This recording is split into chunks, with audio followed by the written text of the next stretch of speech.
Stress और strain का जब आप ग्राफ ड्रॉ करते हैं तो इनिशियली आप जितना स्ट्रेस अप्लाई करते हैं उतना ही स्ट्रेन प्रोड्यूस होता है। इनिशियली ये होगा, स्ट्रेट लाइन आएगी। जितना स्ट्रेस अप्लाई कर रहे हैं उतना ही स्ट्रेन प्रोड्यूस होगा। इसे कहते हैं हुक्स लॉ। हुक्स लॉ क्या है?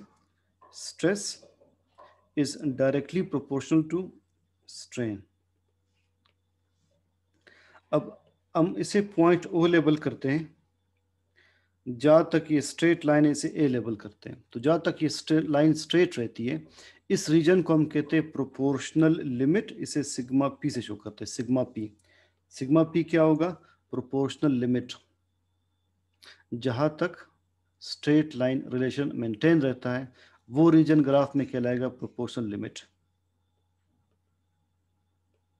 The region in stress strain graph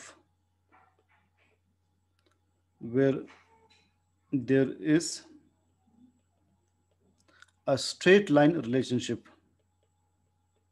There is a straight line relationship between stress and strain. Between stress and strain. इसके बाद हम जब स्ट्रेस अप्लाई करेंगे मज़ीद तो उसी हिसाब से स्ट्रेन प्रोड्यूस नहीं होगा। देखिए इसके बाद लाइन मज़ीद स्ट्रेट नहीं रहेगी। इसके बाद क्या होगा? जितना आप स्ट्रेस अप्लाई कर रहे हैं स्ट्रेन उतना ही प्रोड्यूस नहीं होगा, लाइन थोड़ी सी कम हो जाएगी।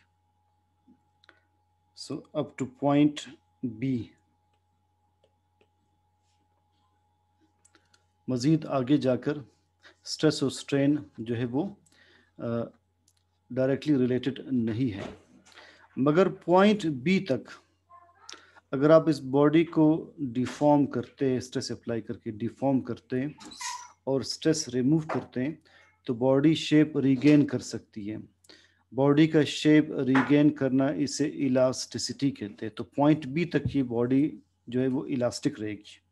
हम इसे कहते हैं इलास्टिक लिमिट। ओ से बी तक हम इसे कहते हैं इलास्टिक लिमिट। प्रोपोर्शनल लिमिट कहाँ से कहाँ तक का? ओ से ए तक। इलास्टिक लिमिट कहाँ से कहाँ कहेंगे? ओ से बी तक। ओ से बी तक क्या होगा कि जितना आप बॉडी को डिफॉर्म करेंगे स्ट्रेस रिमूव करने पर बॉडी वापस शेप रिगेन कर सकती है। तो ओ से बी तक बॉडी रिमेन्स इलास्टिक। आप इसे सिंपल वर्ड्स में कैसे डिफाइन करेंगे? द रीजन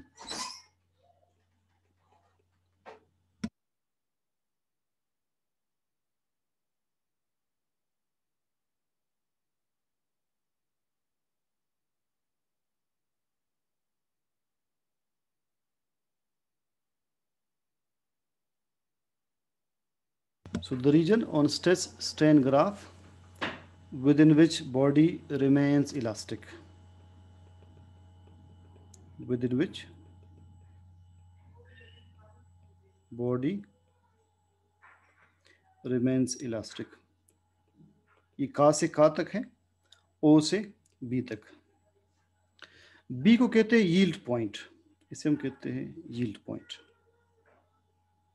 जब एक वर्ड यूज किया होगा यील्ड पॉइंट। पॉइंट बी जहाँ पर बॉडी की इलास्टिसिटी खत्म हो जाती है उसे यील्ड पॉइंट कहते हैं। Point be in graph is known as yield point. This shows the end of elastic limit and the start of plastic limit. जब elasticity खत्म होगी तो plasticity start होगी।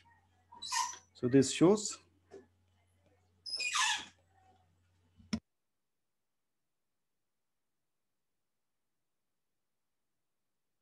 end of elastic limit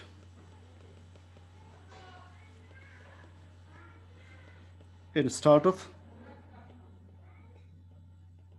plasticity। तो आगे point B से point सी तक अगर आप बॉडी को डिफॉर्म करते हैं तो मज़ीद बॉडी शेप रीगेन नहीं कर सकती। बी से पहले बॉडी इलास्टिक रहती है, बी से पहले बॉडी आप तक इलास्टिक रहती है, बी के बाद बॉडी प्लास्टिक बन जाएगी, इलास्टिसिटी ख़त्म हो जाएगी, इट बिकम्स प्लास्टिक, मज़ीद ये इलास्टिक नहीं रहेगी। So after point B body begins to show plasticity. Elastic deformation क्या है? डिफॉर्मेशन in which body regains shape. Plasticity क्या है? The inability of a body to regain shape. Plasticity is the inability of a body to regain shape. So after B,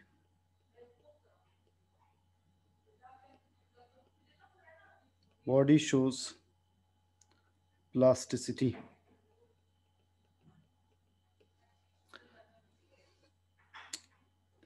elastic deformation देखिए ये है, आपने stress apply करके deform किया, stress remove कर दें, बॉडी वापस अपने नॉर्मल शेप पर आ जाए, ये है इलास्टिक डिफॉर्मेशन। प्लास्टिसिटी क्या है? बॉडी को आपने डिफॉर्म किया, बॉडी डिफॉर्म्ड रहे, मज़ीद दोबारा शेप रीगेन ना करें।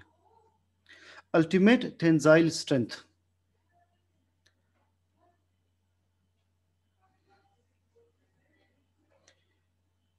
इस ग्राफ में ओ से लेकर सी तक अब जितनी भी स्ट्रेस अप्लाई करते हैं ये बॉडी उसे टॉलरेट करती है। ओ से सी तक यानी इनिशियल से फाइनल पॉइंट तक जितना आप स्ट्रेस अप्लाई करते हैं बॉडी टॉलरेट करेगी, टूटेगी नहीं, मगर पॉइंट सी के बाद मज़ीद स्ट्रेस अप्लाई करने पर बॉडी टूट जाएगी। तो ओ से सी तक हम इसे कहते हैं ultimate tensile strength, the maximum amount of stress that a body can bear before being broken is ultimate tensile strength.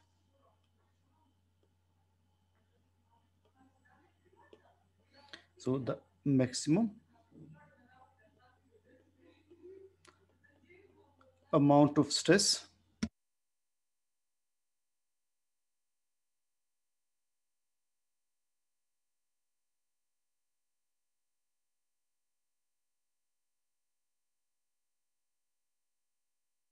that a body can tolerate before being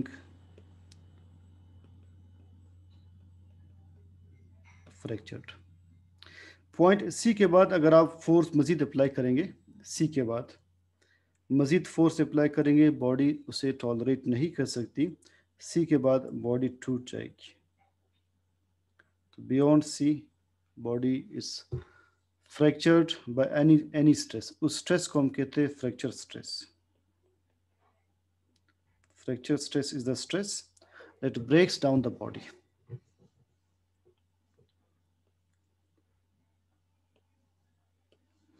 So fracture stress is the stress where beyond point C, the stress beyond C, it breaks down body. Brittle solid और ductile solid का फ़र्क क्या है इस graph में? इस graph में brittle solid और डक्टाइल सॉलिड का फ़र्क ये है, जो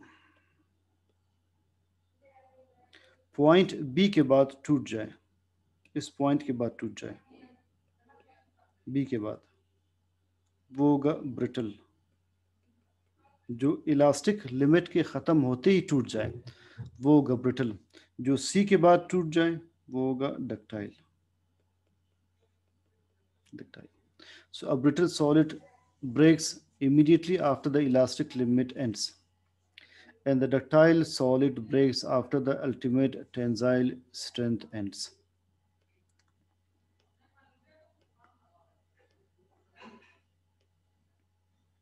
So brittle solids क्या हैं? Solids that break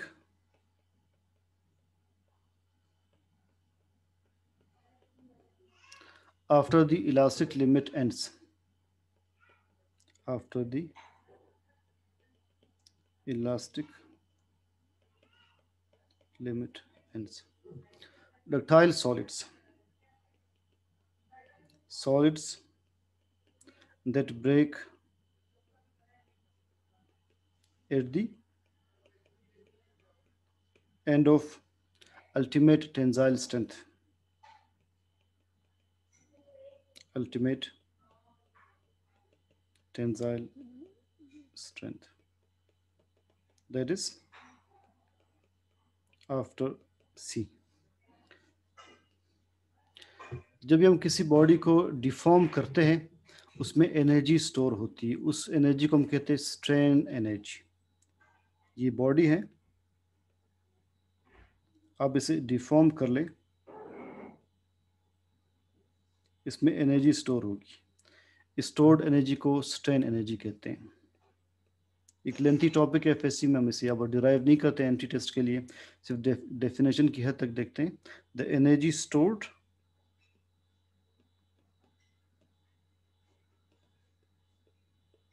in a deformed body, it is strain energy।